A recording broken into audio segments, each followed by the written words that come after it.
விஷால் என் பொண்ணோட friend madam. கொஞ்ச நாளைக்கு முன்னாடி வீட்டுக்கு வந்திருந்தாரு. ஓ, அப்படியா? ஆனா இப்போ விஷால் வீட்ல இல்லையே. விஷால் வீட்ல இல்லையா? ம். இப்ப என்ன பண்ணலாம்? பேசாம இவங்க கிட்டயே போனை கொடுத்துட்டு போயிடலாமா?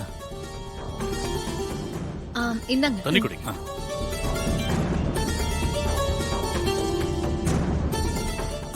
Thanks madam. காஃபி ஏதாவது குடிக்கிறீங்களா? இல்ல இல்ல வேணாம் மேடம். சரி சரி.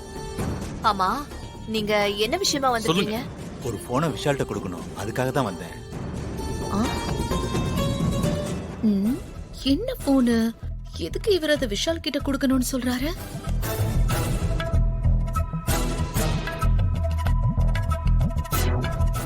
மேடம். அப்பா,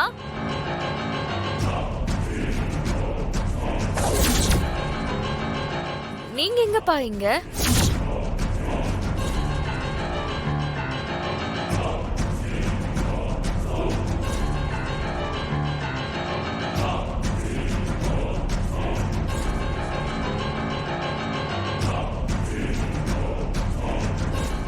ஐயோ, ஸ்ரீஜாவும் இங்கதான் இருக்காளா?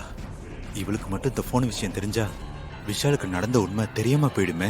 இவ கையில இந்த போன் சிக்கிறவே கூடாது. இப்ப இந்த போனை கொடுக்க வேணாம், கிளம்பிடலாம். அப்பா, என்ன பேசவே மாட்டேங்கிறீங்க? ஒண்ணு இல்லம்மா. அம்மா, நீ எப்படி இங்க? நல்லா இருக்கியாம்மா? நான் நல்லா இருக்கேன்பா. அது இருக்கட்டும், நீங்க எப்படி இருக்கீங்க? என்னப்பா இங்க வந்திருக்கீங்க? என்ன விஷயம்? ஸ்ரீஜா, உனக்கு இவரை தெரியுமா? தெரியும் அத்தை. என் ஃப்ரெண்டோட அப்பா தான். இவரு விஷால பார்க்கணும்னு வந்திருக்காரு.